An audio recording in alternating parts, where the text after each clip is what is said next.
안녕하세요. 사연 읽어주는 남예입니다. 오늘도 와주셔서 감사드리며 오늘의 사연 시작하겠습니다.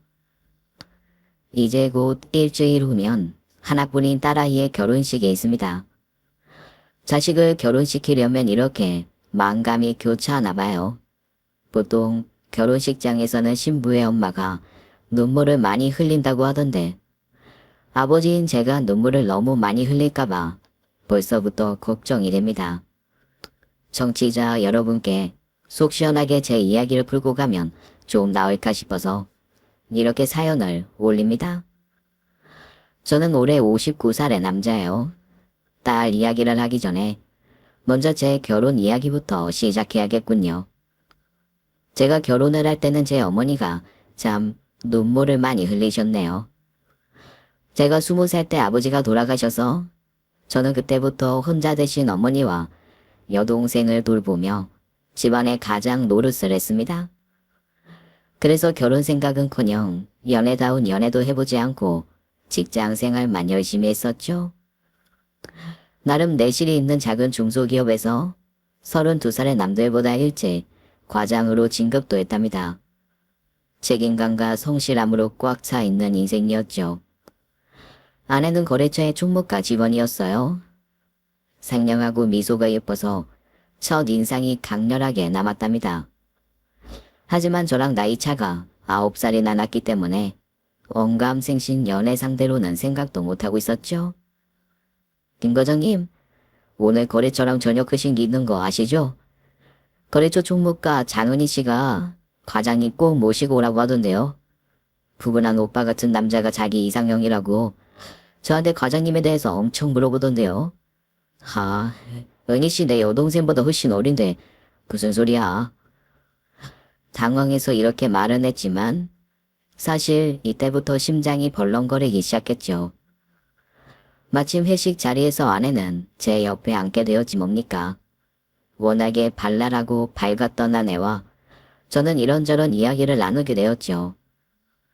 아내는 나이는 어리지만 저와 처지가 비슷했어요. 홀어머니와 남동생을 돌봐야 하는 소녀 가장의 위치였죠. 회식 자리가 끝나고 방향이 같은 아내를 집까지 바래다 주겠다고 했어요. 저도 과장님같이 착한 오빠가 있었으면 좋겠네요. 제가 너무 일찍 어른이 돼서 그런가 저는 기댈 수 있는 듬직한 남자가 좋은데. 그럼 제가 듬직하게 오빠 같은 연인이 되는 건 어때요? 어디서 그런 용기가 났는지 저는 아내에게 고백을 해버렸습니다. 회색 빛만 가득하던 제 인생에도 분홍색의 컬러가 번지는 듯 했답니다. 정말 과장님은 어쩜 이렇게 착해요? 내가 말만 하면 다 들어주네. 다른 여자한테는 이러면 절대 안 돼요. 내 인생에 다른 여자는 없지. 나는 오로지 은희만 바라보고 살 거야. 남자가 이렇게 너무 순진하면 호구된다고요. 호구가 되어도 상관없겠다고 생각한 시절이었어요. 여자친구를 위해서는 무엇이든 하고 싶다고 생각했어요. 그리고 오빠 같은 연인에서 바로 남편이 되었죠. 만난 지 3개월이 지났을 때 아내가 임신을 했거든요. 오빠, 과장님, 큰일 났어요. 저 임신했어요. 어떡해요? 정말? 진짜? 은희야, 그 아기 하늘에서 내려준 선물이야. 우리 결혼하자. 몰라요. 나 이제 겨우 23살인데 벌써 애엄마 되긴 너무 무섭다고요. 그리고 엄마가 알면 날 가만두지 않을 건데. 지금이야 아기를 혼수로 가지고 온다는 농담도 하는 시대가 되었지만 30년 전만 해도 결혼하기 전에 임신하는 것이 흉이 되던 시절이었거든요. 저도 엄청 긴장을 하고 처갓댁에 인사를 드리러 갔어요. 하지만 의외로 장모님과 처남은 오히려 나이가 많은 저를 보고 안심을 하는 눈치였어요. 알고 보니 아내는 무늬만 장녀인 딸이었더군요. 오히려 철없는 딸을 잘 부탁한다고 하시더라고요. 곱게 키운 딸과 뱃속에 있는 아기 모두 제가 책임지고 소중하게 아끼겠습니다. 저는 정말 세상을 다 가진 듯 했답니다. 어머니와 여동생도 모두 나이 어린 아내를 예뻐하고 챙겨주는 분위기였어요. 우리 딸 새아를 뱃속에 가지고 있는 상태에서 결혼식을 올렸답니다. 아이 때문에 드레스도 예쁜 거 못 입고 신혼여행도 못 가고 저 너무 속상해요. 그래. 한 번뿐인 결혼식인데 아쉽긴 하겠다. 그래도 뱃속에 아기가 다 듣고 있으니까 속상하다는 소리는 오늘까지만 하자꾸나. 누가 보면 정말 우리 오빠 보고 도둑놈이라고 하겠다. 수연이는 23살이라고 하는데 무슨 각 고등학교 졸업한 학생 같냐. 애가 애를 낳겠네. 그래도 새 신부가 어려서 그런가 예쁘긴 하네. 우리 철용이가 상남 노릇하느라 연애도 못하고 또 총각으로 늙어가나 했는데 새 아가가 복덩이네, 복덩이. 아버지가 살아계셨으면 얼마나 기뻐하셨을까나.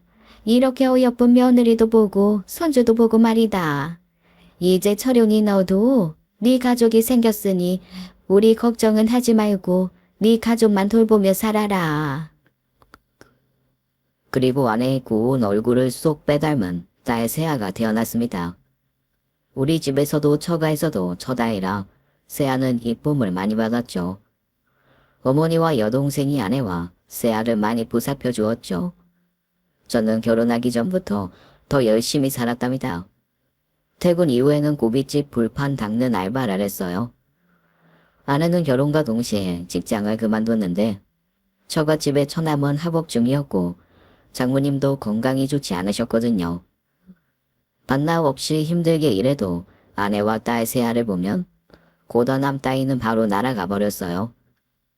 김서방한테 이렇게 등록금을 받아도 되나 모르겠네. 은희가 직장 생활하는 것도 아니고 김서방 혼자 벌어서 생활하려면 빠듯할 텐데 말이야. 아니에요. 장모님, 처남 대학교 마칠 때까지는 제가 힘 닿는 대로 도와야죠. 아니면 은희가 다 했을 건데요. 장모님은 건강만 챙기세요. 은희야, 네가 김서방한테 잘해야 한다. 세상에 이렇게 착한 남자 만나기 힘들어. 누가 이렇게 처갓집에 살갑게 다 신경 써주고 챙기고 하겠니? 엄마, 나는 집에서 놀아? 지금 내 친구들은 직장 다니면서 얼마나 인생 즐기면서 사는데 나는 아직 20대 중반이라고. 그런데 나만 혼자 내 엄마고 아줌마잖아. 오빠는 돈 번다고 매일 늦게 들어오지 나 혼자 애 보는 게 얼마나 힘든지 알아? 에휴, 은희 제가 저렇게 철이 없네. 김서방이 이해하게. 아직 어리기도 하고 워낙에 은희 아빠가 살아계실 때 은희를 오냐오냐 떠받들며 키워서 저렇다네. 매형, 우리 누나지만 사실 솔직히 말하면 얼굴 예쁜 거 빼면 뭐 너무 자기 멋대로 해요. 아이, 그래? 나는 몰랐네.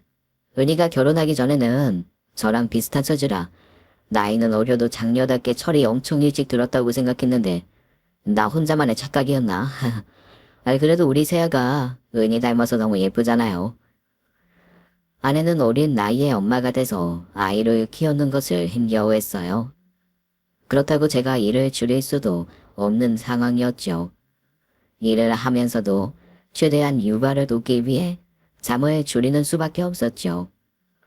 집에 늦게 들어와서도 쌓여있는 딸의 기저귀를 빨아서 널고 잠이 들었어요. 새벽에 일찍 일어나서 딸의 이유식을 만들어 놓고 출근을 했답니다. 딸 세아가 곱고 말을 하기 시작하며 아빠라고 처음 불렀을 때 세상을 다 가진 것 같았어요. 아내와 딸을 위해서라면 투잡, 쓰리잡도 힘들지 않다고 느꼈죠. 오빠, 어떡해? 엄마가 건강검진 받았는데 유방암 2기래. 엄마한테 전화 받고 나 지금 너무 놀라서 눈물만 계속 나오는데. 저는 회사에 휴가를 내고 장모님을 모시고 병원을 다녔습니다. 다행히도 장모님은 수술과 항암 치료까지 무사히 마치시고 건강을 회복하셨죠. 내가 정말 김서방을 업고 다녀야지. 사위 하나 잘 만나서 이게 뭔 복인지. 딸이나 아들이 해줘야 할 일을 이렇게 사위가 다 해주니 이 은혜를 어찌다 갚겠나. 하이, 결혼하면 저도 이제 장모님 자식인데요. 왜 그러세요? 내 병원 뒷바라지며 은희 동생 대학 뒷바라지까지 하느라 고생 많았네. 이제 은석이도 취직됐으니 은희랑 세아랑 셋이서 잘 살 생각만 하게. 저도 장모님의 말씀처럼 제 인생의 힘든 고비는 다 넘겼구나 생각했답니다. 결혼하고 나서도 계속 밑 빠진 도비에 물 붓는 것처럼 하루 24시간이 모자랄 정도로 열심히 일해도 형편이 나아지질 않았거든요. 하지만 엉뚱한 곳에서 인생의 복병이 나타났습니다. 오빠, 주말에 일하는 거 이제 관두지 그래? 올케 언니랑 세아랑 시간을 좀 더 보내야지. 그리고 올케한테도 신경을 좀 써. 요즘 좀 이상해. 주말마다 나한테 세아 맡기고 있다고. 여동생은 아이를 워낙 좋아해서 주말에도 세아를 많이 돌봐주곤 했었어요. 여동생이 말을 듣고 주말에 하던 일들을 정리했죠. 그리고 평일에 하던 일들은 시간을 줄여가고 있었습니다.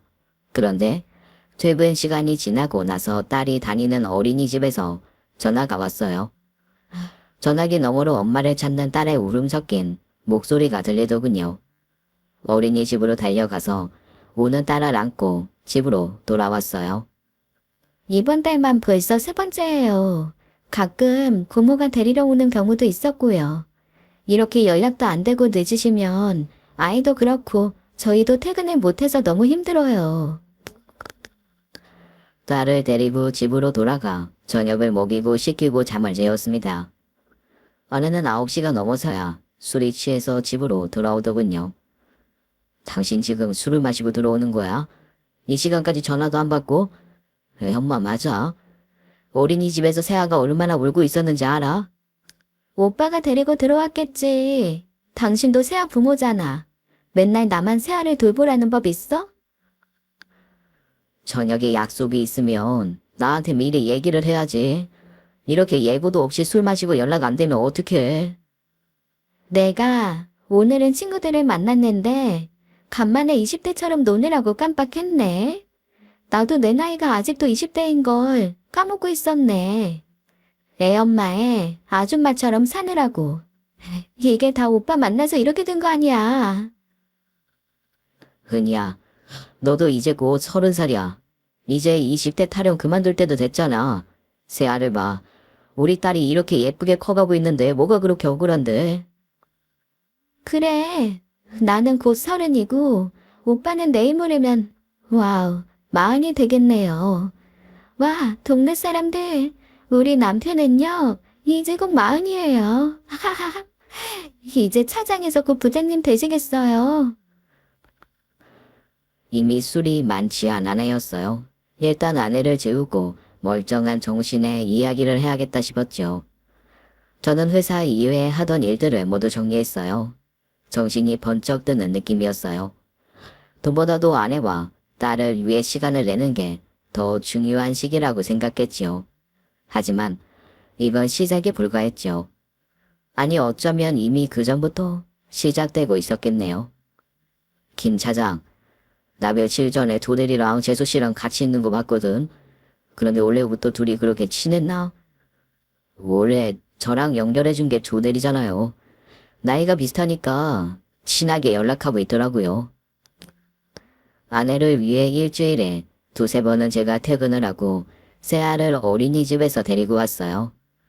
아내는 매주 저녁 약속이 있다고 나가서 밤늦게 해야 돼서 돌아오곤 했어요.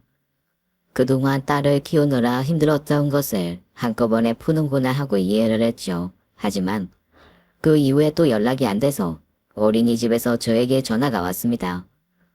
저도 더 이상은 참지 못하겠다 싶었죠. 나이 어린 아내라 제가 웬만하면 모든 것을 받아주고 참았는데 아이와 관련된 일은 도저히 용납이 되지 않았어요. 딸을 찾아서 여동생 집에 하룻밤 재워달라고 부탁을 했습니다. 그리고 집 앞에서 아내를 기다렸어요. 1시간, 2시간, 3시간, 4시간이 흐르고 거의 11시가 넘어서야 아내의 목소리가 들리대요. 아, 자기야. 오늘 정말 집에 들어가기 싫다. 그럼, 그냥 나랑 도망가서 우리 같이 살까? 아니, 그런데 이게 무슨 일입니까? 남자 목소리가 너무 익숙합니다. 대화 내용은 이미 선을 넘었고요. 저는 남자의 얼굴을 확인하는 순간 피가 머리로 솟구쳤어요. 야, 조대리, 너 이 새끼 지금 누구한테 쓰레기 같은 말을 내뱉는 거야? 그 손 당장 어깨에서 못 내려? 저는 달려가서 회사 후배의 뺨을 후려치고 바닥으로 집어던졌습니다. 그리고 쓰러진 놈의 멱살을 잡고 다시 손을 내리치려는데 아내가 제 팔을 잡더군요. 아, 오빠. 지금 뭐 하는 짓이야? 정신 차려. 왜 무식하게 사람을 패는데? 은희야, 너야말로 정신 차려.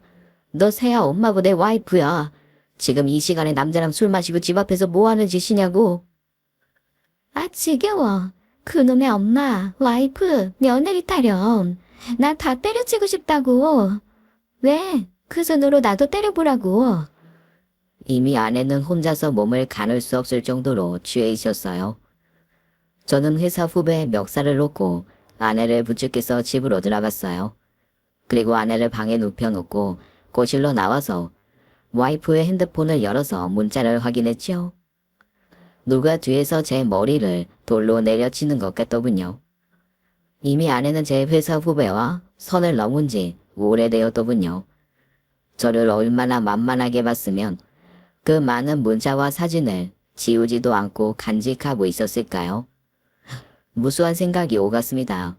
마음 같아서는 이 연놈들을 박살을 내고 싶었지만 우리에겐 딸 세아가 있었으니까요. 이제 겨우 7살이 된 딸에게 엄마의 존재가 얼마나 커다란 것인지 누구보다 잘 알고 있었으니까요. 그렇게 까무룩 잠이 들었나 봅니다.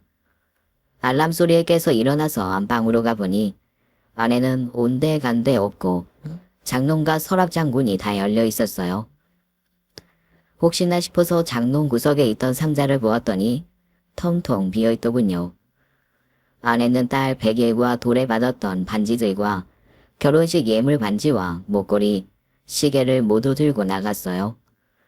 그리고 대리기사를 해서 모아놓았던 10,000원권 현금 다발도 모두 없어졌어요. 혹시나 싶어 여동생에게 전화를 걸어 세아의 안부를 확인했더니 아내한테는 전화 한 통조차 없었다고 하더군요. 딸도 버리고 집을 나가버린 거죠. 저는 더 이상 갈등하거나 고민할 가치도 없다고 생각했습니다. 회사로 달려가 조 대리를 찾았더니 역시나 결근을 했더군요. 그놈의 주소를 받아서 달려갔죠. 아니나 다를까 아내는 그놈과 어디론가 떠나려고 트렁크를 들고 집을 나오고 있었어요. 저는 아내의 트렁크를 들어 길바닥에 팽개쳤습니다. 어젯밤에 세아가 집에 없었는데 궁금하지도 않아? 남자의 눈이 뒤집혀서 자식을 안중에도 없냐? 네가 그러고도 엄마야. 말 잘했네. 나 원래부터 엄마 노릇 별로였어. 그 임신 내가 원해서 한 것도 아니었고. 오빠랑 처음 자고 그렇게 덜컥 아이가 생길 줄은 꿈에서도 생각조차 안 했다고. 난 원래부터 당신처럼 나이 많은 남자랑 결혼할 생각이 없었다고. 지금까지 키웠으면 내 할 일은 다 했어. 그렇다고 아이 베개 돌반지를 가지고 나가? 이제 장은이 너는 세아 엄마도 내 아내도 아니야. 죽을 때까지 세아 앞에 나타날 생각도 하지 마. 듣던 좀 반다는 소리네. 애지중지 당신 딸 잘 키우세요. 내 앞뒤 가로막지나 말고. 저는 그 순간 아내의 뺨을 후리쳤습니다. 이런 여자를 위해 제가 그동안 그렇게 아등바등 살았나 싶더군요. 딸을 두고 이런 소리를 짓거리는 여자는 제 인생에서 지워버려야 마땅했죠. 내가 너희 두 연놈들 절대로 얼굴 들고 못 다니게 만들 거니까 각오해. 저는 회사 후배와 아내를 간통죄로 신고를 하려고 했습니다. 그러나 간통의 증명을 하기엔 핸드폰에 있는 사진만으로는 불충분했지요. 이미 회사에 소문이 퍼져서 그 후배놈은 잘려버렸어요. 도저히 용서가 되지 않아 이혼 소송을 진행했어요. 하지만 몰래 가져간 딸의 금반지와 패물들 또한 증거가 없어서 돌려받지 못했답니다. 다른 건 몰라도 딸 세아의 반지는 꼭 돌려받고 싶었는데 말이죠. 끝까지 철면피를 쓴 아내는 위자료조차 줄 수 없다며 버텼어요. 오히려 장모님과 처남이 찾아와서 제 앞에 무릎을 꿇더군요. 김서방, 내가 딸년 하나 잘못 키워서 이 사단을 일으키네. 그 벌 내가 다 받겠네. 정말 미안하네. 이렇게 내가 되겠네. 자네가 우리한테 해준 걸 생각하면 이 정도로는 어림도 없겠지만 내가 평생을 걸려서라도 조금씩 계속 갚겠네. 용서를 해주게나. 장모님이 찾아와 어디서 구했는지 쌈짓돈을 내미시는데 차마 그 돈을 제가 받지는 못하겠더라고요. 대신 전 아내에게 친권과 양육권을 다 포기하는 각서를 받았습니다. 그리고 처갓집 식구들 모두가 죽을 때까지 딸 앞에 나타나지 않는다는 각서도 받았어요. 저는 그렇게 아내와 이혼하고 딸에게는 엄마가 사고로 하늘나라로 떠났다고 거짓말을 했습니다. 엄마가 자신을 버리고 다른 남자와 바람이 난 것을 절대 모르게 하고 싶었죠. 집안에 있는 아내와 관련된 사진을 모두 불태워버렸어요. 이 세상의 아내였고 엄마였던 존재 자체를 지워버리고 싶었죠. 딸은 한동안 매일 밤 엄마를 찾으며 울면서 잠이 들었답니다. 그 모습을 볼 때 제 마음도 갈기갈기 찢겨나가는 것만 같더군요. 초등학교 입학식엔 어머니와 여동생이 왔어요. 딸이 다른 집 엄마들을 물끄러미 쳐다보는데 보채거나 울지도 않는 그 표정이 더 마음을 아프게 했어요. 저는 회사 일이 끝나면 바로 집으로 퇴근을 했답니다. 제가 야근이라도 하는 날이면 여동생이 와서 돌봐주었죠. 물론 주말 휴일도 모두 딸과 함께 보내려고 했어요. 하지만 제가 노력하면 할수록 딸의 말수가 줄어들더군요. 도대체가 저한테 마음을 열지 않는 거예요. 그러더니 중학교에 입학하더니 조금씩 엇나가기 시작하는 겁니다. 처음에는 사춘기가 좀 일찍 왔다고 생각했죠. 사실 아빠가 예민한 청소년기 딸과 지내는 게 보통 어려운 일이 아니었어요. 생리라든지 브래지어를 새로 사야 한다든지 하는 이런 신체적인 변화를 아빠와 나눌 수는 없으니까요.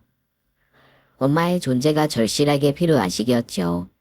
하지만 세아는 언제부턴가 아예 엄마 이야기조차 꺼내지를 않았어요. 학교와 학원이 끝날 시간이 되었는데 집에 들어오는 시간이 점점 늦어지더군요. 걱정이 돼서 마중을 나가보니 동네 놀이터에서 친구들과 어울려서 춤을 추고 있었어요. 어느 날은 연락이 안 돼서 전화를 수십 통을 하면 노래방에 있다고 하더군요. 세아야, 요즘 어울리는 친구들 아빠가 보기엔 별로 좋아 보이지가 않아. 네 친구 중에 예지라는 친구는 지난번에 골목에서 담배 가지고 친구들이랑 실랑이 벌이던데. 왜? 뭐? 왜 말끝을 흐려? 나도 담배 피우냐고? 왜 묻지를 못해? 아빠, 나한테 뭐 죄 지은 거 있어? 왜 제대로 혼내지도 못하냐고. 그게 더 짜증나.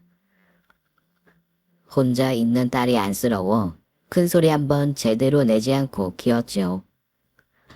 그런데 사춘기를 지나는 딸은 세상 모든 것이 다 마음에 들지 않는 듯했어요. 마치 딸은 다중 인격을 지닌 사람처럼 종잡을 수 없게 변화무쌍했습니다. 제가 어떤 태도를 취해도 모두 마음에 들어 하지 않는 듯하더군요. 제가 알던 딸 세아는 어디로 사라진 듯했죠. 오빠, 세아랑 올케 언니 이야기 제대로 나눈 적 있어? 내가 보기엔 세아가 오빠한테 뭔가 오해를 하고 있는 것 같아. 솔직하게 좀 이야기를 해봐. 이제 세아도 다 이해할 수 있는 나이잖아. 솔직하게 뭘 얘기해. 엄마가 다른 남자랑 바람나서 딸도 버리고 도망갔다고? 세아, 아직도 14살 어린애야. 세아가 결혼했으면 그때 이야기할 거야. 아이고, 정말 오빠도 앞뒤가 꽉꽉 막혀가지고는. 아니, 오빠 이혼할 때 27살이었는데 어느 날 갑자기 엄마 사진 다 없애더니 엄마가 죽었다고 말하면 그걸 믿겠어. 지금이야 이혼 가정이 흔한 일이 되었지만 예전에만 해도 부모가 이혼했다고 하면 색안겹을 끼고 보던 시절이었답니다. 이혼보다야 엄마가 세상을 떠난 것이 더 상처가 되지 않을까 했지요. 그리고 무엇보다 엄마가 자신을 버리고 떠났다는 것을 알게 되면 그 충격이 얼마나 클까? 상상만 해도 억장이 무너지는 듯 했죠. 하지만 억장은 다른 곳에서 무너졌습니다. 어느 날 학교 선생님에게 연락이 왔어요. 딸의 가방에서 담배가 나왔는데 딸이 아무 말도 하지 않고 버티고 있다고 말이에요. 학교로 달려갔죠. 이렇게 고집이 센 애는 처음이에요. 아버님이 오셨으니 설득해보시죠. 상황 설명도 안 하고 반성문도 못 쓰겠다고 하니까 저도 뭐 방법이 없네요. 딸은 제가 왔는데도 저랑 눈도 마주치지 않더군요. 저는 바로 선생님 앞에서 고개를 숙였습니다. 선생님, 그 담배 제 담배입니다. 아이가 제가 담배 피우는 거 싫어해서 집안에 담배를 다 버리고 숨기고 했거든요. 그러다가 가방 안에 들어간 모양이에요. 죄송합니다. 다 제 잘못입니다. 다행히도 집에 가서 반성문을 써오는 것으로 마무리가 되어서 딸을 데리고 집으로 왔어요. 돌아오는 내내 저도 딸도 아무 말도 하지 않았습니다. 저는 이혼과 동시에 담배를 끊었거든요. 다시 회사로 복귀를 해야 했기에 딸을 여동생 집에 데려다 주었어요. 주말 동안 고모랑 잘 지내. 우리 시간을 좀 가지고 일요일에 이야기하자. 회사에 와서 인터넷에 담배 피우는 여동생에 대한 기사부터 부모가 어떻게 담배를 끊게 만들었는지 경험담까지 다 뒤졌죠. 그러다가 이렇게 해결할 문제가 아니라는 생각이 들더군요. 저보다는 전문적인 상담이 필요하겠다 싶어서 심리상담센터에 예약을 했어요. 하지만 여동생 집에서 주말을 보내고 온 딸은 그 사이에 무슨 일이 있었는지 제가 알던 새하로 돌아왔어요. 에휴, 참. 아빠는 그렇게 딸을 몰라? 내가 담배를 피웠으면 교복의 머리카락에 다 냄새가 배었을 텐데.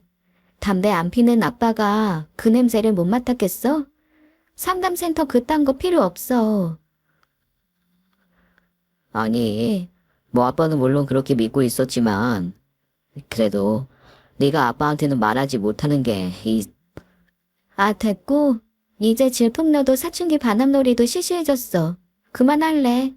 그러니까 아빠도 이제 내 눈치 그만 보고 아빠 인생이나 살아. 어? 근데 이건 뭐야? 웬 목캔디야? 아이, 처음에 담배 피면 목이 엄청 아프거든.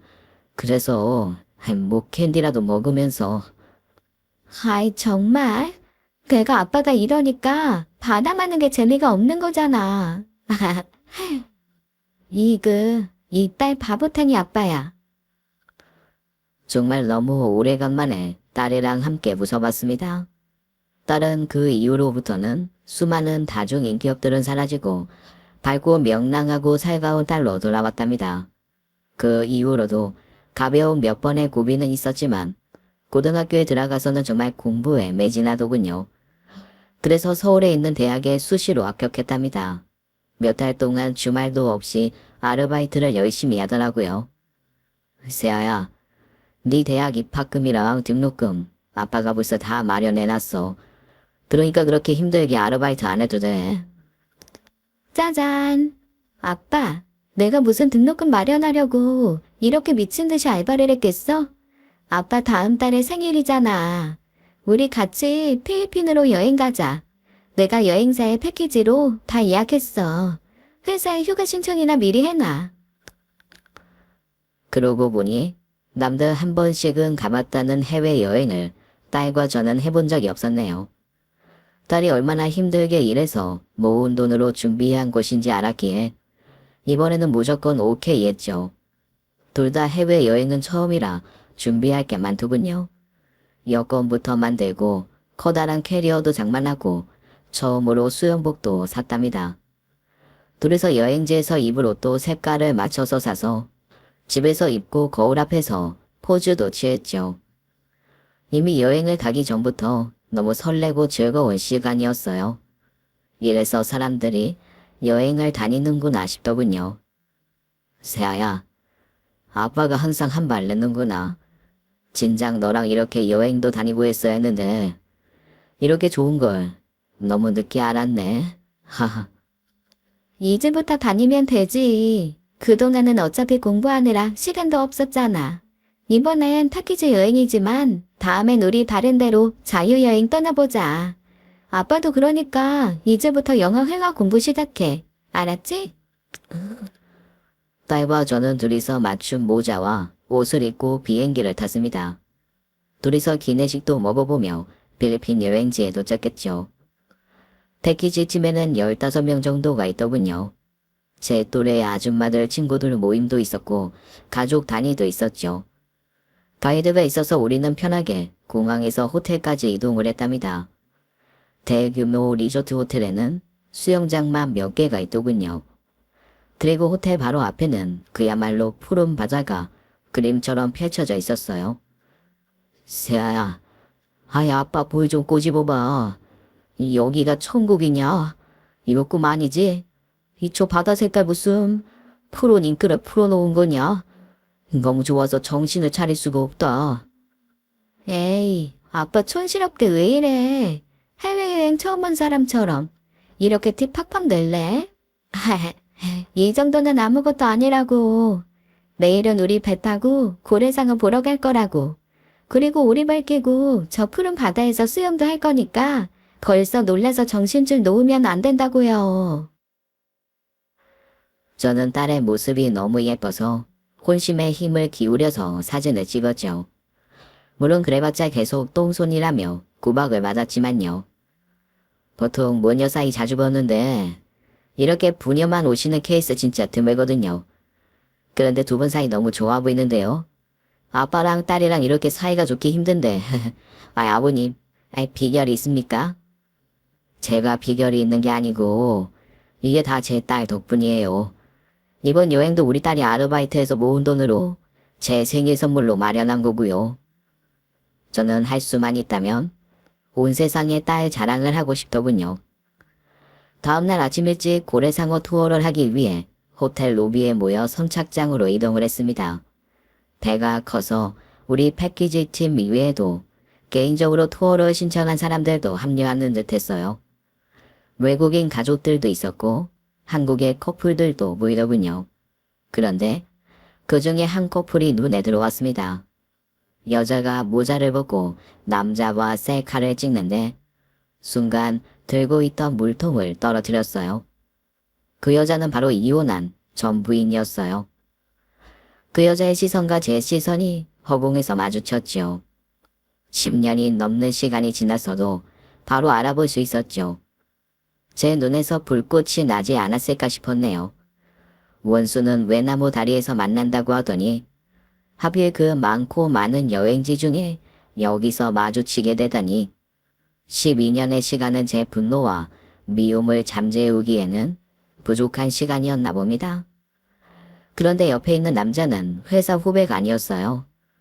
전 아내도 저를 알아보고는 당황한 기색이 역력하더군요. 일단 딸을 찾았어요.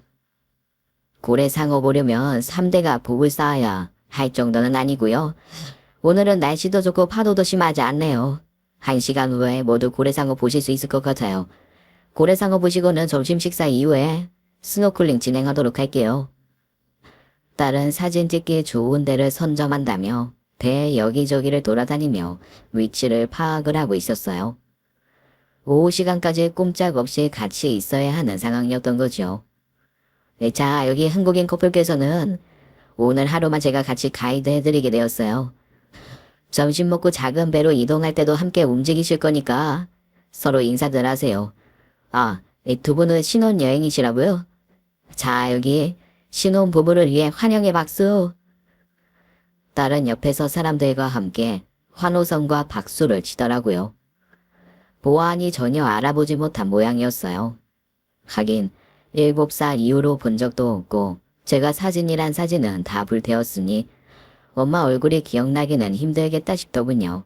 너무 다행이다 싶었어요. 아빠, 여기서 멍하니 뭐하고 있어? 저기 봐봐. 고래상어 나타났어. 빨리 여기로 와서 봐봐. 사실 제 눈에 고래든 상어든 들어올 리가 없었죠. 하지만 딸이 저렇게 행복해하는데 이 여행을 절대 망치게 하면 안 되겠다는 생각이 들었어요. 제가 또 얼굴에 그대로 감정이 묻어나는 사람인지라 정말 필사적으로 연기를 해야만 했죠. 하지만 배 멀미인지 놀라서 그런지 구역질이 나더군요. 화장실로 가서 세수를 하고 정신을 차리자 거울을 보며 다짐을 하고 있었네요. 저기, 당신 맞지? 그동안 별로 안 변했네. 그럼 같이 온 여자애가 세아야? 뭐야, 네 입에서 다시 새아 이름 뱉지 말라고 했지? 신혼여행? 재혼여행 아니냐? 참 뻔뻔스러운 건 여전하네. 알았어. 세아는 아는 척도 안 할게. 그러니까 당신도 제발 아는 척 하지 말아줘. 왜? 내가 왜 그래야 하는데? 저 남자도 네가 바람 피우고 애 버리고 나간 여자라는 거 알아야지. 남편은 내가 결혼했던 거 몰라. 이 남자가 알게 되면 내 인생 정말 끝장이야. 제발 부탁해. 내가 무릎이라도 꿇을까? 아이고, 참 이런 모습으로 나타나야 했냐? 너는 새아를 10몇 년 만에 보는데 안 보고 도보로야 되는 거 아니야? 당신이 무슨 소리래도 내가 할 말은 없는데, 맞아. 난 엄마 자격도 없는 여자 맞으니까 세아를 위해서도 날 모르는 척 하는 게 낫잖아. 여전히 너는 네 인생만 중요하구나. 그래, 나도 새아한테 네 꼴 보여주기 싫다. 오늘 투어 끝날 때까지 우리 옆에 얼씬도 하지 마. 이런 여자 때문에 우리의 소중한 여행을 망칠 수는 없었죠. 제 분노는 저 깊은 곳에 숨겨놓고 세아를 찾았어요. 그런데 그 사이 세아는 전 아내의 남편과 이미 대화를 나누고 있었네요. 순간 심장이 쿵쾅대며 어지러울 정도였어요. 아빠, 여기. 이분들 신혼여행으로 필리핀 말고도 태국도 가신대. 우리도 다음엔 태국에 가보자. 점심을 먹으러 배에서 내려서 테이블을 잡고 앉는데 딸은 전 아내와 남편이 있는 테이블로 가서 앉는 겁니다. 다른 곳에 앉으려고 살펴보니 이미 또 다 자리가 차 있더군요. 같이 앉아서 드세요. 이 따님 너무 귀엽네요. 얘기 들으니 이번 여행 따님이 알바에서 준비한 거라면서요. 아, 아버님 너무 좋으시겠어요. 아저씨도 딸 낳으면 되죠. 아줌마가 연상이라면서요? 와우, 능력 대단하세요. 아줌마는 그럼 초혼? 재혼? 이런 거 물어보면 실례인가? 우리 와이프가 엄청 동안이지. 실례인 질문이지만 학생이 귀여워서 대답해준다. 당연히 초혼이지. 와, 요즘엔 나이 들어서 결혼하는 게 유행인가요? 아줌마 진짜 초혼이에요? 아하, 궁금한 게 엄청 많구나. 그럼 가짜 초혼도 있니? 그런데 엄마는 왜 같이 안 오셨어? 아, 엄마는 없어요. 어릴 때부터 안 계셔서 엄마 얼굴도 기억 안 나요. 아이고, 아이 내가 괜한 걸 물었구나. 미안하다. 괜찮아요. 아줌마는 아이 좋아하세요? 아이를 몇 명이나 낳을 계획이에요? 글쎄다.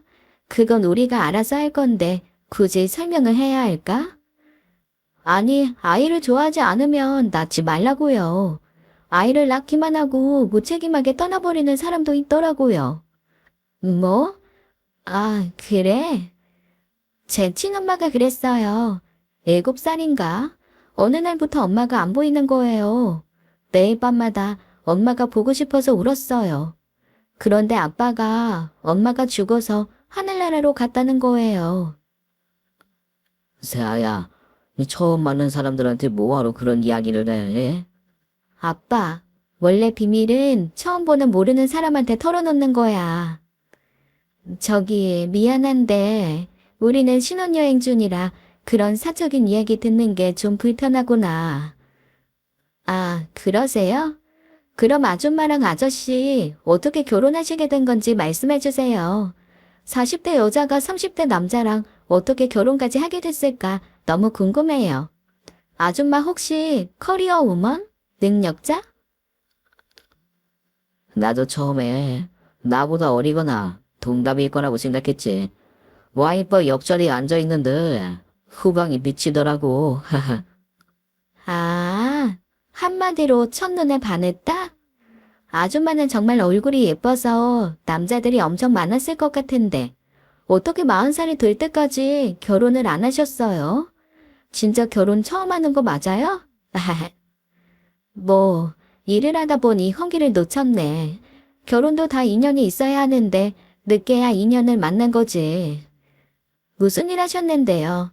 너무 궁금하다. 아, 자기야. 나 배가 좀 아픈 것 같은데 배 먼저 타서 좀 쉬면 안 될까? 어, 엄마 얼굴은 기억이 안 나지만 기억나는 노래가 있어요. 엄마가 제가 배가 아프면 이 노래 불러줬거든요. 아줌마, 이렇게 배에 손을 대고 엄마 손엔 약손, 새아배는 똥대 이렇게 손바닥으로 배를 문질러주면 신기하게 금방 낫더라고요. 딸은 전 아내의 눈을 쳐다보며 노래를 부르더라고요. 저는 아무래도 딸이 아내를 알아본 게 아닌가 싶은 생각이 들었어요. 하지만 그렇다고 차마 물어볼 수가 없었죠. 전 아내는 다급하게 새아의 손을 뿌리치고는 벌떡 일어나더군요. 학생, 아빠랑 여행 처음 왔다며. 그럼 아빠랑 둘이 여행에 집중하는 게 낫지 않아? 여행의 묘미가 새로운 사람들 만나서 다른 세상 이야기도 듣고 하는 거잖아요. 자자, 점심시간 끝났으니까 우리도 배로 이동하자. 저는 배로 돌아와서 딸에게 넌지시 확인을 해보려고 했어요. 새아야, 왜 엄마 생각이 나서 그래? 이 처음 본 사람한테 엄마 이야기를 해? 엄마 생각은 무슨? 아빠가 심심했구나? 표정이 왜 그래? 금방 눈물이라도 흘릴 것처럼. 안 되겠다. 내가 우리 아빠 얼굴 표정 좀 튀게 만들어줘야겠네. 딸은 아무렇지 않게 제 손을 잡고 바닷속으로 뛰어들어서 열심히 스노클링을 하더군요. 저도 딸이랑 손을 잡고 형형색색 물고기를 보며 놀았습니다. 아저씨, 아빠랑 저 사진 좀 찍어주세요. 아빠, 세상에서 가장 행복한 미소 지어봐. 와, 정말 부럽습니다. 이 세상에서 가장 다정한 부녀 사이세요. 딸과 저는 아마도 같은 마음이었을 거예요. 이 아름다운 풍경을 마주한 시간을 훼손하고 싶지 않다는 생각이요. 가슴을 조마조마하게 만들었던 방금 전의 상황은 언제 그랬냐는 듯이 다시 저와의 투어에 집중하더군요. 물론 제 마음 한구석은 진탕을 끓이고 있었지만요.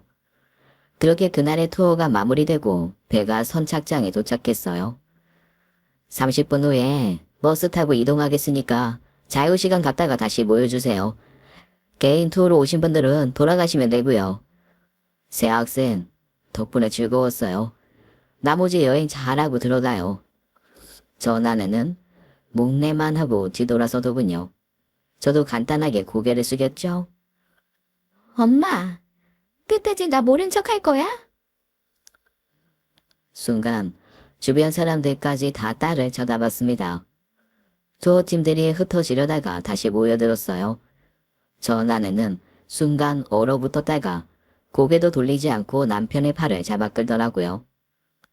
엄마, 12년 만에 만났으면 한 번이라도 날 안아주고 가야지. 무슨 소리야? 이 새 학생, 지금 우리 와이프한테 엄마라고 한 거야? 자기야, 잠깐만 기다려봐. 그럴 필요도 없어. 제 아까부터 이상했잖아. 느낌이 어쩐지 안 좋더라. 정신이 좀 모자른가 봐.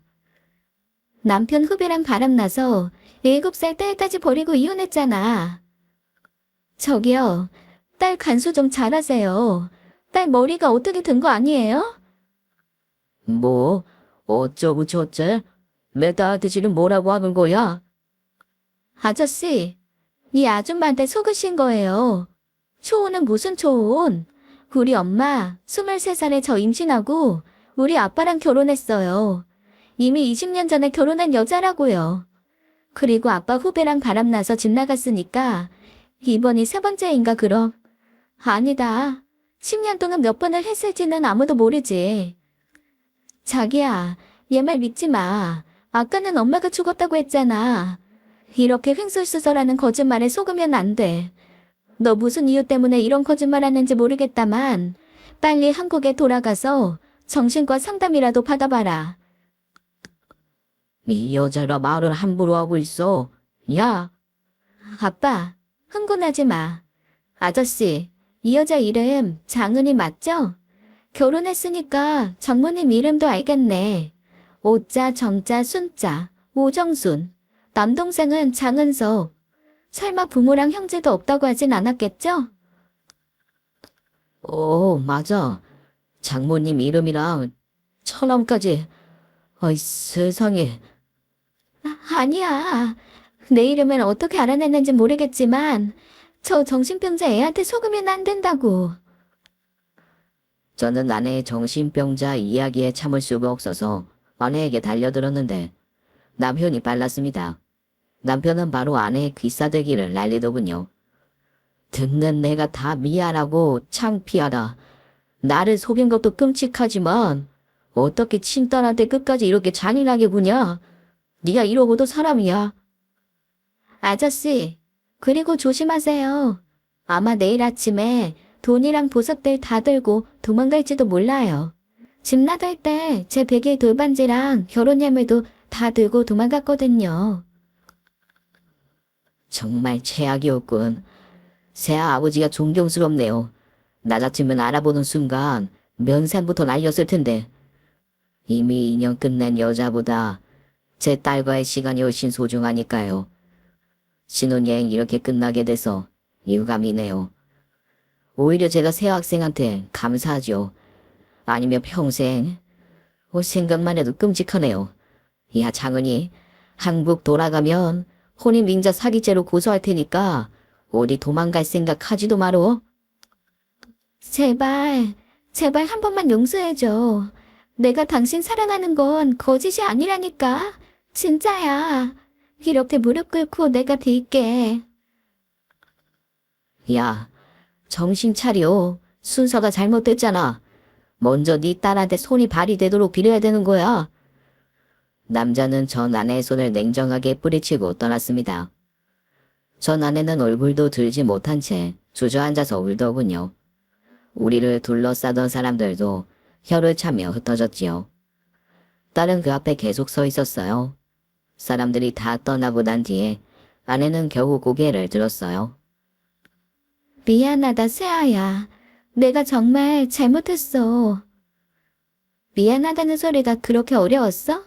이미 나한테 엄마는 죽은 사람이야. 그리고 앞으로도 영원히 그럴 거니까 앞으로 다시는 우연이라도 마주치지 말자. 그렇게 고래상어만큼이나 대단했던 전부인과의 막장 드라마 같은 해고를 끝내고 다시 한국으로 귀국을 했어요. 딸은 제가 생각하는 것보다 먼저 어른이 되었는지 생각보다 충격이 큰 것 같지는 않았어요. 그 여자가 엄마인지 언제 어떻게 알았어? 나는 당연히 네가 기억 못할 거라 생각했는데 내가 이혼 후에 엄마 사진 다 지워버렸잖아. 그리고 12년이나 지났고. 내가 7살 때 엄마 아빠가 이혼했잖아. 아무리 엄마가 그 이후에 얼굴을 뜯어 고쳤어도 엄마를 못 알아볼 수 없지. 처음엔 나도 긴가민가 했는데 아빠가 아예 그 커플에겐 눈길도 주지 않는 게 이상해서 유심히 봤지. 얼굴은 몰라도 목소리는 기억나잖아. 나는 네가 애써 준비한 여행을 괜히 이제는 남남이 된 엄마 때문에 망칠까봐 얼마나 가슴을 조였는지 모른다. 아빠는 아직도 왜 그렇게 엄마한테 져주는데? 땀은 아빠가 날렸어야지. 아빠를 배신하고 나도 버리고 떠난 여잔데. 이미 헤어질 때 뺨은 날렸지. 그리고 명색이 네 엄마인데 이제 와서 난리를 쳐봐야 무슨 소용이냐. 그나저나 엄마가 죽은 게 아니고 바람나서 나간 건 언제 어떻게 알게 됐어? 엄마가 죽지 않았다는 건 초등학교 때 알았지. 아무리 내가 어려도 사람이 죽으면 제사도 지내고 그래야 되는데 집안에 사진은 한 장도 없고 아빠는 엄마 이야기만 나오면 죽을 사람이라고 입을 다물어 버리지. 이상하잖아. 아빠가 정말 생각이 짧았구나. 그냥 네가 어린애라고만 생각했어. 널 버리고 바람난 엄마보다는 죽은 엄마가 덜 상처라고 생각했는데. 이래서 아빠가 바보탱이 아빠라는 거야. 나는 아빠가 엄마를 쫓아냈다고 생각하고 담배 피는 척도 하고 반항을 한 거지. 중학교 때 아빠가 학교에 불려온 거 기억 안 나? 왜 안 나겠냐. 잊을 수가 없지. 근데 네가 그 이후로 정상으로 돌아왔잖아. 내가 정말 그때 얼마나 마음을 졸였는지 알아. 사실은 그때 구몬에 갔을 때 우연히 할머니랑 고모가 얘기하는 거 들었어. 사실을 알게 되니까 아빠가 너무 불쌍하더라고. 그래서 철이 들었달까? 딸은 필리핀 사건 이후로 엄마에 대해 남아있던 옛말의 그리움조차 날려버렸답니다.